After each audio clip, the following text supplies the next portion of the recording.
While enjoying a bike ride on a popular trail, a 6-year-old boy screamed for his father, collapsed, and began turning purple. Tragically, the child died, and the family has since offered a warning to other parents. A family is grieving the loss of their child after a fatal incident occurred during a bike ride through Bluestem Prairie open space in Colorado Springs, Colorado.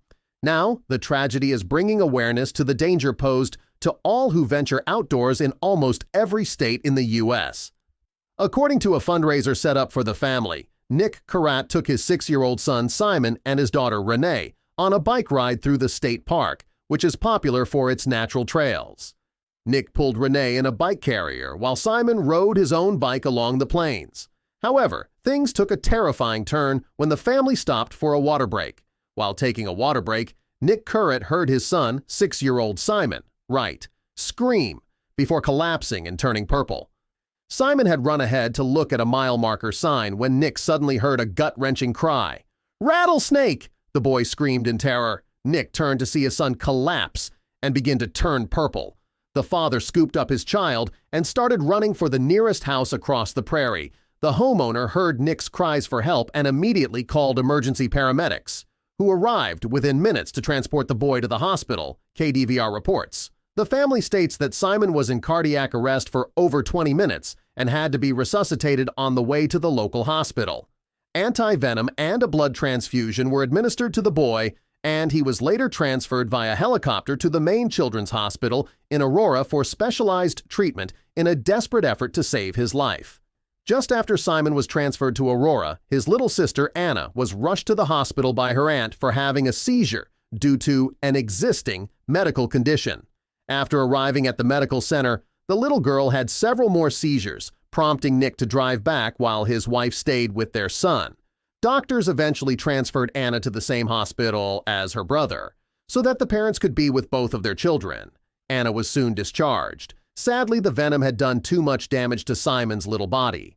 Doctors determined that the swelling in Simon's brain was fatal. After several days of no improvement and multiple brain death tests, Simon was declared brain dead.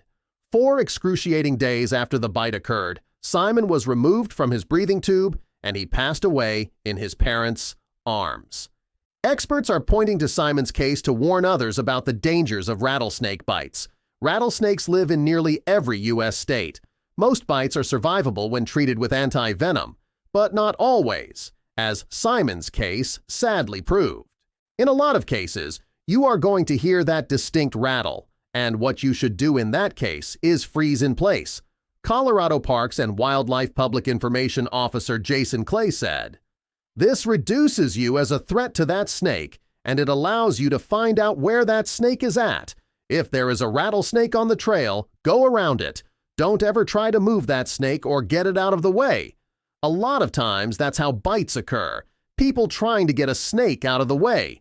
Simon's parents and all 3 of his siblings are thankful that they were able to say their goodbyes before his passing.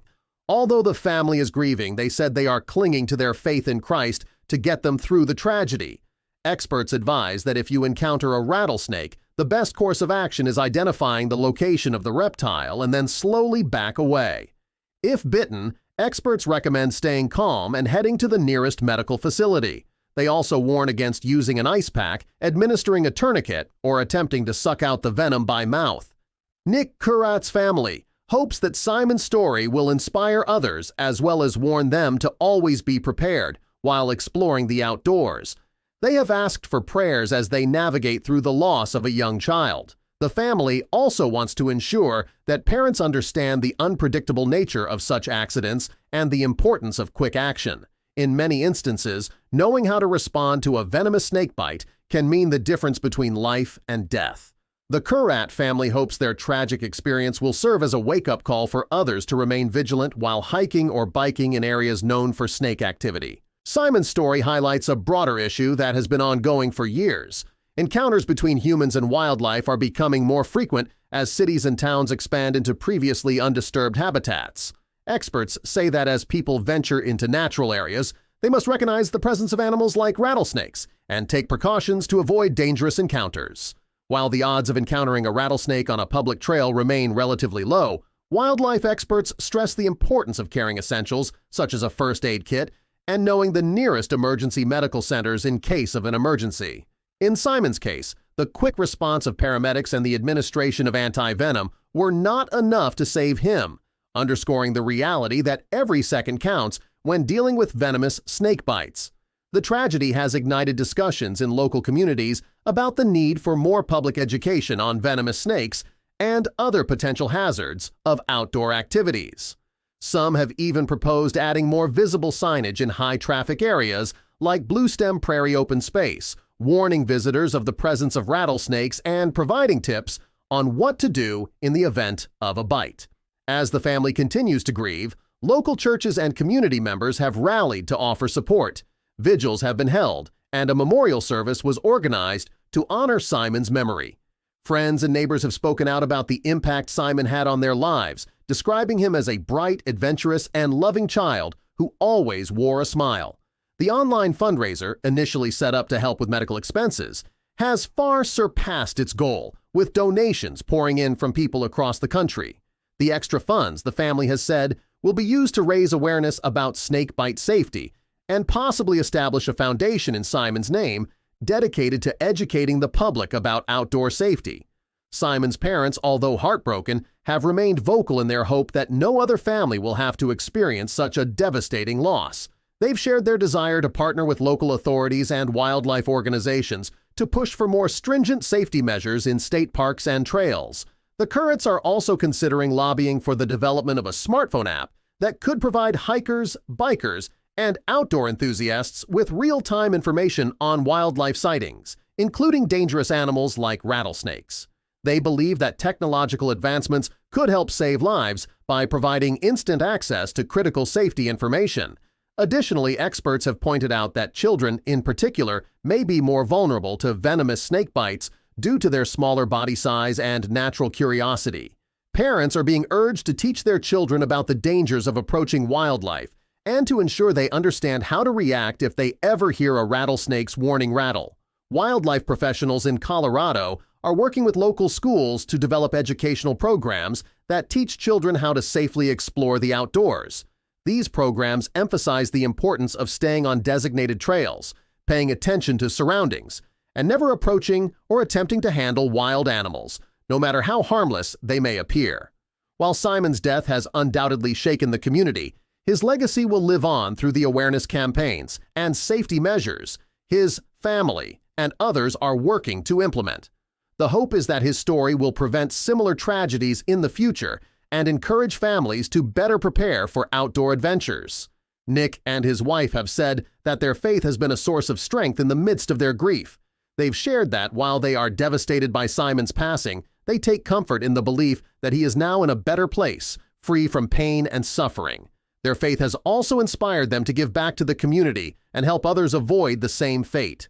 In the weeks following Simon's passing, the family has received countless letters and messages from other parents, many of whom have expressed their own fears about outdoor dangers and how they have since become more cautious after hearing Simon's story.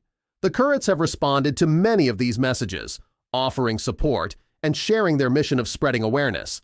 Simon's siblings have also been deeply affected by the loss, but they too are part of the family's effort to honor their brother's memory by participating in events and discussions about outdoor safety. The entire family is united in their commitment to ensuring that Simon's death was not in vain and that his life serves as a powerful reminder to others. As time passes, the Current family's message remains clear. No one should take the outdoors for granted. While nature offers beauty and adventure, it also comes with inherent risks that can have devastating consequences. Their hope is that by sharing Simon's story, they can help others stay safe and enjoy the outdoors with caution and respect for the wildlife that shares these spaces. The Current family has also emphasized the importance of being prepared not just physically, but mentally for emergencies. They've encouraged other parents to take first aid and CPR courses, particularly those tailored to outdoor activities, so that they can respond swiftly and effectively in the face of unexpected dangers. In their view, every family venturing into nature should have both the tools and the knowledge to handle a crisis, no matter how unlikely it may seem. This, they believe, could be the difference between life and death, and it's a lesson they hope no other parent will have to learn the hard way.